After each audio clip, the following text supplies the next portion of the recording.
Viewers, എല്ലാവർക്കും ദിജോസ് വേൾഡിൻ്റെ പുതിയൊരു വീഡിയോയിലേക്ക് സ്വാഗതം. ഇന്നത്തെ വീഡിയോയിൽ സംസാരിക്കുന്നത് ഇംപ്ലാന്റേഷൻ പോസിറ്റീവ് ആയി കഴിയുമ്പോൾ നമുക്കുണ്ടാകാൻ സാധ്യതയുള്ള വിചിത്രങ്ങളായിട്ടുള്ള 2 പ്രഗ്നൻസി ലക്ഷണത്തിനെ പറ്റിയിട്ടാണ് കേട്ടോ. വിചിത്രങ്ങളായിട്ടുള്ള പ്രഗ്നൻസി ലക്ഷണം എന്ന് ഉദ്ദേശിക്കുന്നത് നമ്മൾ കേൾക്കുന്ന അവസരങ്ങളിൽ തന്നെ ഇതൊരു പ്രഗ്നൻസി ലക്ഷണമാണോ, ഇങ്ങനെയൊക്കെ ഒരു പ്രഗ്നൻസി ലക്ഷണം ഉണ്ടാകുമോ എന്ന് ചിന്തിക്കുന്ന തരത്തിലുള്ള ലക്ഷണങ്ങളാണ് വിചിത്രങ്ങളായിട്ടുള്ള പ്രഗ്നൻസി ലക്ഷണം എന്ന് പറയുന്നത് കേട്ടോ. ഇങ്ങനെയുള്ള പ്രഗ്നൻസി ലക്ഷണത്തിനെ പറ്റിയിട്ട് വീഡിയോസ് ചെയ്യുന്നത് നമ്മളിപ്പോൾ ചുറ്റുമുള്ളതായിട്ടും നമ്മൾ കേട്ടിട്ടുള്ളതായിട്ടുള്ള പല പ്രഗ്നൻസി ലക്ഷണങ്ങളും ഏറ്റവും നോർമലായിട്ടുള്ള സോക്കോൾഡ് പ്രഗ്നൻസി ലക്ഷണങ്ങൾ പലതും തന്നെ ഇപ്പോൾ പല ആളുകൾക്കും ഫീൽ ചെയ്യാറില്ല. തലകറങ്ങി വീഴുന്നതോ അല്ലെങ്കിൽ ഒരുപാട് ഛർദ്ദിക്കുന്നതോ ഇപ്പോൾ ഒരുപാട് പേർക്കൊന്നും ഉണ്ടാകാതെ വരുന്ന പ്രഗ്നൻസി ലക്ഷണവും കൂടിയാണ്. നമ്മുടെ ലൈഫ് സ്റ്റൈലിൽ വന്നിട്ടുള്ള വ്യത്യാസങ്ങൾ കൊണ്ടും നമ്മുടെ ശരീരത്തിൻ്റെ ഭാരമൊക്കെ അനുസരിച്ചിട്ട് പല വിയേർഡായിട്ടുള്ള പ്രഗ്നൻസി ലക്ഷണങ്ങളും നമുക്ക് ഉണ്ടാകാനായിട്ട് ചാൻസ് ഉണ്ട്. അതുകൊണ്ടാണ് ഇത്തരത്തിലുള്ള പ്രഗ്നൻസി ലക്ഷണങ്ങളെ ഞാൻ നിങ്ങൾക്ക് മുമ്പിൽ ഇൻട്രൊഡ്യൂസ് ചെയ്യുന്നത്. ഈ ലക്ഷണങ്ങൾ നിങ്ങൾക്ക് കാണുന്നുണ്ടെങ്കിലും കാണുന്നില്ലെങ്കിലും ഓവുലേഷൻ കഴിഞ്ഞു കഴിഞ്ഞാൽ എന്തായാലും നിങ്ങൾ ബോഡി നന്നായിട്ട് കെയർ ചെയ്യണം. അതുപോലെ തന്നെ ഈ ലക്ഷണങ്ങൾ ഇല്ലെങ്കിലും നിങ്ങൾക്ക് എക്സ്പെക്റ്റഡ് പീരിയഡ് ഡേറ്റിൽ ബ്ലീഡിങ് വരുന്നുണ്ടോ എന്നുള്ള കാര്യം കൂടി ശ്രദ്ധിക്കണം. ബ്ലീഡിങ് ഉണ്ടാകുന്നുണ്ടെങ്കിൽ ആ പോകുന്ന രക്തത്തിൻ്റെ അളവ് എത്രത്തോളമാണെന്നും കൂടി നിങ്ങൾ ശ്രദ്ധിച്ചോളണം. കാര്യം ചില ആളുകൾക്ക് ലൈറ്റ് ആയിട്ടുള്ള സ്പോട്ടിങ്ങോ ബ്ലീഡിങ്ങോ ഒക്കെ ഉണ്ടായി കഴിഞ്ഞാൽ ടെസ്റ്റ് ചെയ്ത് നോക്കുമ്പോൾ പോസിറ്റീവ് കിട്ടുന്ന കണ്ടീഷൻസ് ഉണ്ട്. അതുകൊണ്ടാണ് നിങ്ങൾ ശ്രദ്ധിക്കണം എന്ന് ഞാൻ പ്രത്യേകം പറയുന്നത് കേട്ടോ. അപ്പോൾ നമുക്ക് വീഡിയോ സ്റ്റാർട്ട് ചെയ്യാം. ഇവിടെ പറയുന്ന ഏറ്റവും ആദ്യത്തെ പ്രഗ്നൻസി ലക്ഷണം എന്ന് പറയുന്നത് നമുക്ക് നേസൽ കൺജഷൻ പോലെ ഫീൽ ചെയ്യുക, അതായത് മൂക്ക് അടയുന്നത് പോലുള്ള ഒരു കണ്ടീഷൻ കണ്ടിന്യൂസ് ആയിട്ട് നമുക്ക് ഉണ്ടാവുന്നത്. സാധാരണ എന്തെങ്കിലും അലർജീസ് ഉണ്ടാകുന്ന സമയത്ത്, മഴ നനയുമ്പോൾ, ഒരുപാട് ഐസ് വെള്ളമൊക്കെ കുടിക്കുന്ന സമയത്താണ് പലർക്കും ഇതുപോലെ മൂക്കടപ്പ് പോലെ ജലദോഷമൊക്കെ ഉണ്ടാകുന്ന കണ്ടീഷൻസ് ഉണ്ടാകുന്നത്. പ്രഗ്നൻസി പോസിറ്റീവ് ആകുന്ന സമയത്തും ഒട്ടുമിക്ക സ്ത്രീകൾക്കും സ്റ്റാർട്ടിംഗ് സ്റ്റേജിൽ തന്നെ ഉണ്ടാകുന്ന ഒരു കണ്ടീഷനാണ് ഈ മൂക്കടപ്പ് എന്ന് പറയുന്നത്. മൂക്കടപ്പ് ഇങ്ങനെ ഉണ്ടാകാനായിട്ട് പലതരത്തിലുള്ള റീസൺസ് ഉണ്ട്. ഏറ്റവും ആദ്യത്തെ ഒരു ഫാക്ടറാണ് നമ്മുടെ ശരീരത്തിൽ ഉണ്ടാകുന്ന ഹോർമോൺസിന്റെ ഒരു സർജ്. പ്രഗ്നൻസി സപ്പോർട്ട് ചെയ്യാൻ വേണ്ടിയിട്ട് റീപ്രൊഡക്റ്റീവ് ഹോർമോൺസ് നന്നായിട്ട് പ്രവർത്തിക്കുന്നതിൻ്റെ ഭാഗമായിട്ട് ഈ ഹോർമോൺസിനുള്ള ഹൈക്ക് മൂലം, എസ്പെഷ്യലി ഈസ്ട്രോജനും പ്രൊജസ്ട്രോണിൻ്റെയും ഹൈക്ക് ഉണ്ടാകുന്നത് നമ്മുടെ ശരീരത്തിൽ മ്യൂക്കസിൻ്റെ പ്രൊഡക്ഷൻ നന്നായിട്ടുണ്ടാകാൻ വേണ്ടിയിട്ട് കാരണമാകുന്നുണ്ട്. ഈ മ്യൂക്കസ് ചിലപ്പോൾ നിങ്ങൾക്ക് വജൈനൽ ഡിസ്ചാർജിൻ്റെ രൂപത്തിൽ നല്ല കൂടുതലായിട്ട് അനുഭവപ്പെടുകയോ അതല്ലെങ്കിൽ ഇതുപോലെ നമ്മുടെ മൂക്കിൽ കൂടി തന്നെയും കൂടുതലായിട്ട് മ്യൂക്കസ്, മൂക്ക് അടഞ്ഞു കഴിയുമ്പോൾ മൂക്കിൽ നിന്ന് നമുക്ക് പോകുമല്ലോ, അങ്ങനെയുള്ള രീതിക്കും നിങ്ങൾക്ക് മ്യൂക്കസിൻ്റെ പ്രൊഡക്ഷൻ നന്നായിട്ട് ഉണ്ടാകാനായിട്ട് ചാൻസ് ഉണ്ട് കേട്ടോ. രണ്ടാമത്തെ ഒരു ഫാക്ടറാണ് നമ്മുടെ ബ്ലഡ് സർക്കുലേഷൻ നന്നായിട്ട് കൂടുന്നത്. നമ്മുടെ ബ്ലഡ് ഫ്ലോ കൂടുന്നതിനനുസരിച്ചിട്ട് മൂക്കിലുണ്ടാകുന്ന ടൈനി ബ്ലഡ് വെസൽസ് തന്നെ എക്സ്പാൻഡ് ആവാനായിട്ട്, അവർ എൻലാർജ് ആവാനായിട്ടുള്ള ചാൻസസ് വളരെയധികം കൂടുതലാണ്. ഈ എൻലാർജ്മെൻറ്റ് നമുക്ക് ഉണ്ടാകുന്നതിൻ്റെ ഭാഗമായിട്ട് നിങ്ങൾക്ക് ഇതുപോലെ ആ ഒരു അസ്വസ്ഥത അല്ലെങ്കിൽ മൂക്ക് അടയുന്നത് പോലുള്ള ഒരു കണ്ടീഷൻ ഫീൽ ചെയ്യാനായിട്ട് ചാൻസ് ഉണ്ട് കേട്ടോ. മൂന്നാമത്തെ ഒരു റീസൺ ആണ് നമ്മുടെ ഇമ്മ്യൂണിറ്റി നന്നായിട്ട് കുറയുന്നത്. പ്രഗ്നൻസി പോസിറ്റീവ് ആകുന്ന സമയത്ത് നമ്മുടെ ബോഡിയുടെ ഇമ്മ്യൂൺ സിസ്റ്റം വളരെയധികം ലോ ആയിരിക്കും. അതുകൊണ്ട് തന്നെ തൊട്ടടുത്ത് നിന്ന് ആരെങ്കിലും ഒന്ന് തുമ്മിക്കഴിഞ്ഞാൽ തന്നെ പെട്ടെന്ന് തന്നെ നമ്മളും തുമ്മുന്നത് പോലെ ഉണ്ടാവുക, ചെറുതായിട്ടൊന്ന് ഡസ്റ്റ് അടിച്ചാൽ തന്നെ തുമ്മലും ജലദോഷം ഉണ്ടാകുന്നത് പോലുള്ളൊരു കണ്ടീഷനും നിങ്ങൾക്ക് ഉണ്ടാകാനായിട്ട് ചാൻസ് ഉണ്ട് കേട്ടോ. ഇമ്മ്യൂണിറ്റി വീക്ക് ആവുന്ന സമയത്ത് നിങ്ങൾക്ക് അലർജിക് സിറ്റുവേഷൻ കണ്ടിന്യൂസ് ആയിട്ട് ഉണ്ടാകുന്നതിൻ്റെ ഭാഗമായിട്ട് നിങ്ങൾക്ക് ഈ ഒരു കണ്ടീഷൻ ഉണ്ടാകാം.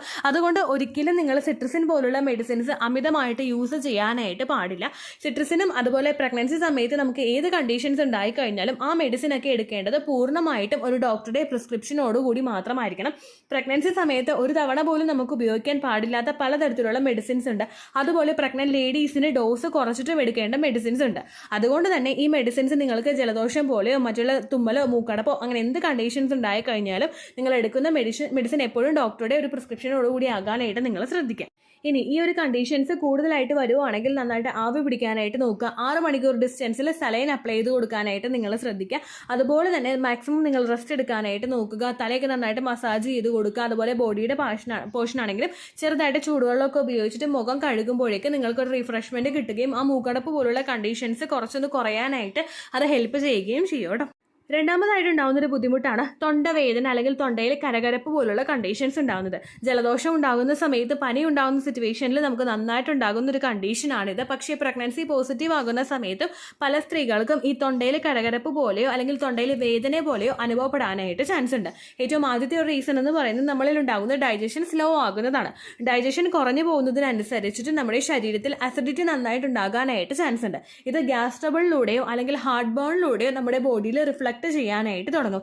കൂടുതലും നമുക്ക് നെഞ്ചെരിയുന്നതിൻ്റെ ഭാഗമായിട്ടോ അല്ലെങ്കിൽ നന്നായിട്ട് നമ്മൾ യെല്ലോ കളറിൽ വോമിറ്റിംഗ് ഉണ്ടാകുന്നതിൻ്റെ ഭാഗമായിട്ടോ നിങ്ങൾക്ക് തൊണ്ടയിൽ ഇതുപോലുള്ള അസ്വസ്ഥതകൾ കൂടുതലായിട്ട് ഉണ്ടാകാനായിട്ട് ചാൻസ് ഉണ്ട് കേട്ടോ. അടുത്തതെന്ന് പറയുന്നത് നമുക്ക് ഓൾറെഡി ഉണ്ടാകുന്ന ഒരു മൂക്കടപ്പിൻ്റെ സൈഡ് എഫക്റ്റ് ആയിട്ടും നിങ്ങൾക്ക് ഈ ഒരു കണ്ടീഷൻ വന്നു പോകാനായിട്ട് ചാൻസ് ഉണ്ട് കേട്ടോ. മൂന്നാമത്തെ ഒരു റീസൺ ആണ് മെറ്റാലിക് ടേസ്റ്റ് എന്ന് പറയുന്നത്. നിങ്ങളിപ്പോൾ ഒരു കോയിൻ എടുത്ത് കടിച്ചു കഴിഞ്ഞാലോ അല്ലെങ്കിൽ ഒരു സ്പൂൺ എടുത്ത് നമ്മൾ കടിച്ചു കഴിയുമ്പോഴോ നമുക്ക് ഇപ്പോൾ ഞാൻ പറയുമ്പോൾ തന്നെ നിങ്ങൾക്കൊരു അസ്വസ്ഥത വായിൽ ഫീൽ ചെയ്തില്ലേ, ഉമിനീര് നിറയുന്നത് പോലെ നിങ്ങൾക്ക് ഫീലിങ്സ് ഉണ്ടായില്ലേ. ഇതേ ഒരു കണ്ടീഷന് നമ്മൾ പ്രഗ്നൻസി ടൈമിൽ പല സ്ത്രീകൾക്കും ഉണ്ടാകാറുണ്ട്. മെറ്റാലിക് ടേസ്റ്റ് പോലെ ഉണ്ടാകുന്ന ഒരു അസ്വസ്ഥത. ഈ ഒരു കണ്ടീഷൻ ചില ആളുകൾക്ക് ഭയങ്കര കൂടുതലായിരിക്കും. അങ്ങനെയുള്ള ആളുകൾക്കും ത്രോട്ടിൽ ചെറുതായിട്ടുള്ള അസ്വസ്ഥത പോലെയോ ഒരു കരകരപ്പ് പോലെയോ ഒക്കെ ഫീൽ ചെയ്യാനായിട്ടുള്ള ചാൻസസും ഉണ്ട് കേട്ടോ. അടുത്ത റീസൺ ആണ് ഡീഹൈഡ്രേഷൻ എന്ന് പറയുന്നത്. പ്രഗ്നൻസി ഉണ്ടാകുന്ന സമയം മുതൽ ഗർഭസ്ഥ ശിശുവിനെ നിങ്ങളെ നറിഷ് ചെയ്യുന്നതിന് വേണ്ടിയിട്ട് ഒരുപാട് വാട്ടർ റിക്വയർമെന്റ് ബോഡിയിൽ വേണം. അത് കുറയുന്ന സിറ്റുവേഷൻസിൽ നിങ്ങൾക്ക് ഇതുപോലുള്ള ഒരു കണ്ടീഷൻ ഫീൽ ചെയ്യാനായിട്ട് ചാൻസ് ഉണ്ട്. ഇനി ഇങ്ങനെ സോർ ത്രോട്ടിന്റെ സിംറ്റം ആയിട്ട് നമുക്ക് എന്തെല്ലാം ഉണ്ടാകുമെന്ന് ചോദിച്ചു കഴിഞ്ഞാൽ ഉമിനീരിറക്കുന്ന സമയത്ത് വേദനയുണ്ടാകാം, ഭക്ഷണം ചവച്ചരയ്ക്കുന്ന സമയത്ത് ബുദ്ധിമുട്ടുണ്ടാകാം, ഭക്ഷണം നമ്മൾ വർത്താനം പറയുന്ന സമയത്ത് വേദന അനുഭവപ്പെടാനായിട്ട് ചാൻസ് ഉണ്ട്.